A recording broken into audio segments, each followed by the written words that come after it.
Hello guys, আজকে আপনাদেরকে নিয়ে যাব সাউথ সিকিমের সুন্দরী শান্ত জনপদ রা বাংলায়। গ্যাংটক থেকে 3 থেকে 4 ঘন্টায় গাড়ি রিজার্ভ করে 3 থেকে 4,000 টাকায় আপনারা চলে আসতে পারেন এই রা বাংলায়। আমরা গ্যাংটক থেকে পেলিং গিয়েছিলাম, পেলিং থেকে রা বাংলায় গিয়েছিলাম। পেলিং থেকে রা বাংলার ভিডিও অলরেডি চ্যানেলে আপলোড করে দিয়েছি, ডেসক্রিপশন বক্সে লিঙ্ক দিয়ে দেবো, আপনারা ইচ্ছে হলে দেখে নিতে পারেন। ড্রাইভার এবং হোটেলের নম্বরও এই ভিডিওতেই পেয়ে যাবেন। এখন আমরা চলে এসেছি রা বাংলায়। রা বাংলার একটা সবচেয়ে বড় আকর্ষণ বুদ্ধা পার্ক, সেই বুদ্ধা পার্কে টিকিট কেটে এখন আমরা ঢুকেছি। আর এই স্ট্যাচুটাকে দেখাচ্ছে, দেখুন বুদ্ধদেবের একটা বড় স্ট্যাচু আছে, সেটা বারে বারে কিন্তু মেঘে ঢেকে যাচ্ছে, আবার একটু পরে মেঘটা সরে গেলে সম্পূর্ণ স্পষ্ট দেখা যাচ্ছে, সেটা আপনাদেরকে একটু ভিডিওতে দেখাই। পার হেড 50 টাকা এন্ট্রি ফি দিয়ে বুদ্ধা পার্কের মধ্যে ঢুকতে হবে।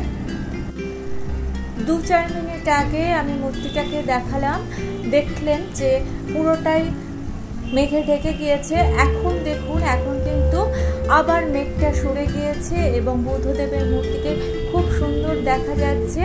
আমরা বুদ্ধ পার্কের মধ্যে ঢুকে পড়েছি।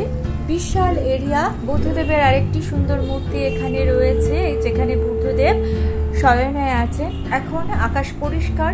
বুদ্ধদেবের মূর্তির পেছন দিকে যে পাহাড়টা দেখা যাচ্ছে সেটা নার্সিং পাহাড়। অ্যাকচুয়ালি এখানে ওয়েদারটা এইরকমই, হঠাৎ দেখুন মেঘে ঢেকে যাচ্ছে, আবার পরিষ্কার হয়ে যাচ্ছে, এখন দেখুন আবার মেঘে ঢেকে গিয়েছে। পার্কের মধ্যে অনেক কিন্তু খাবারের দোকান আছে, চা কফিরও দোকান আছে। আর এই পার্কে যদি সম্ভব হয় একটু বিকেলের দিকে আসবেন, তারপরে সন্ধেবেলাটা এখানে কাটিয়ে যাবেন, তাহলে কিন্তু বেশি ভালো লাগবে। কারণ সন্ধেবেলাটায় লাইটগুলো জ্বলে ওঠে, আমি দেখাবো। আমরা সন্ধে পর্যন্ত এখানে ছিলাম।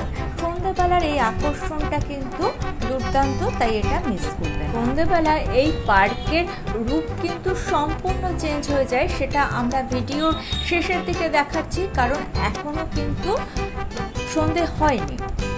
2006 থেকে 2013 সাল পর্যন্ত এই বুদ্ধ পার্কের কনস্ট্রাকশনের কাজ হয়েছিল।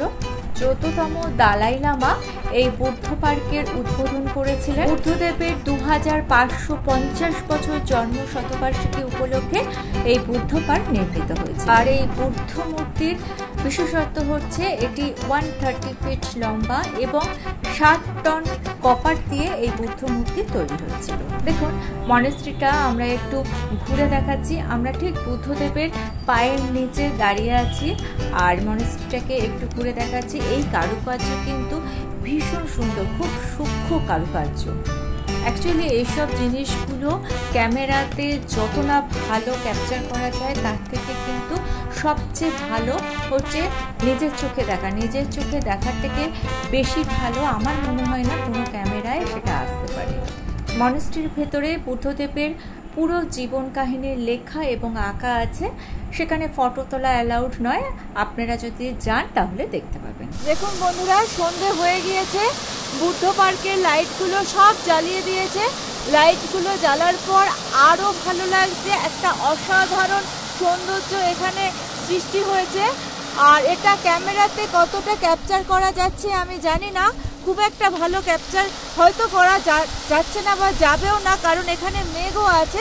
কিন্তু এটা ন্যাচারালি যেটা লাগছে, মানে আমরা খালি চোখে যেটা দেখতে পাচ্ছি, সেটার সৌন্দর্য কিন্তু অসাধারণ।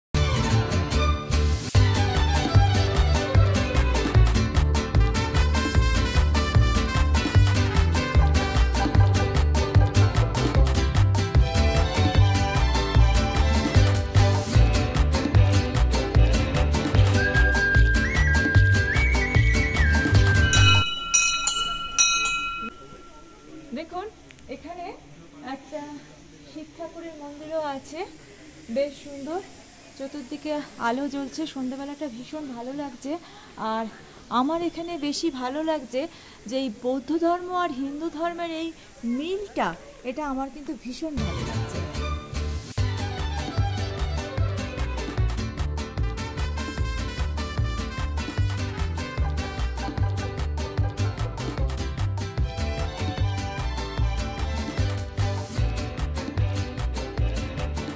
দেখুন গাইস, এখন আরো পরিষ্কার হয়ে এসছে, ক্ষণে ক্ষণে যেন পরিষ্কার হয়ে আসছে, মেঘটা সরে যাচ্ছে আর সুন্দর পরিষ্কার হয়ে যাচ্ছে।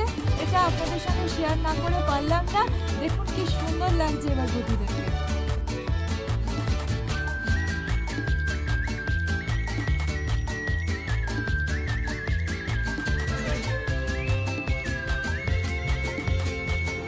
বুধবার ঘুরে আমরা আমাদের রুমে চলে এসেছি। আমরা ছিলাম হোটেল রেইনবো রিজেন্সিতে। এখানে ঘরগুলো সত্যি খুব ভালো ছিল, ভীষণ পরিষ্কার পরিচ্ছন্ন, আর খাবারটা ভীষণ ভালো ছিল। আর সবচেয়ে যেটা আমার ভালো লেগেছে সেটা হচ্ছে এদের ব্যবহার, পরিষ্কার পরিচ্ছন্ন বাঙালি খাবার দাবার বেশ ভালো ছিল। আর এখানে ঘরে বসেই কিন্তু আপনি কাঞ্চনজঙ্ঘা দেখতে পাবেন। আমরাও দেখেছি কাঞ্চনজঙ্ঘার ভিউটা আমি অবশ্যই শেয়ার করছি। বুদ্ধা পার্ক কিন্তু এখান থেকে মাত্র 10 মিনিট। এইবার কাঞ্চনজঙ্ঘার ভিউটা একটু দেখুন। সকালবেলা রুমের জানলা থেকে এই ভিউটা কিন্তু আমরা পেয়েছিলাম। আকাশ যদি পরিষ্কার থাকে আরও ভালো ভিউ পাওয়া যায়। আমার পার্সোনালি যেটা ভালো লেগেছে সেটা আপনাদের সঙ্গে একটু শেয়ার করি। পেলিং অবশ্যই সুন্দর। আমি আগে পেলিং গিয়েছি, তখন কিন্তু পেলিং একরকম ছিল, এখন কিন্তু পেলিং অনেক বেশি কনজাস্টেড হয়ে গেছে, যার ফলে পেলিংয়ের যে নির্জনতা দর্শকদের আকৃষ্ট করতো সেই নির্জনতা কিন্তু এখন আর নেই। সেটা আপনি পাবেন এই রা বাংলাতে। তাই রা বাংলা অবশ্যই যাবেন। আজকে তাহলে এই পর্যন্ত। Thanks for watching.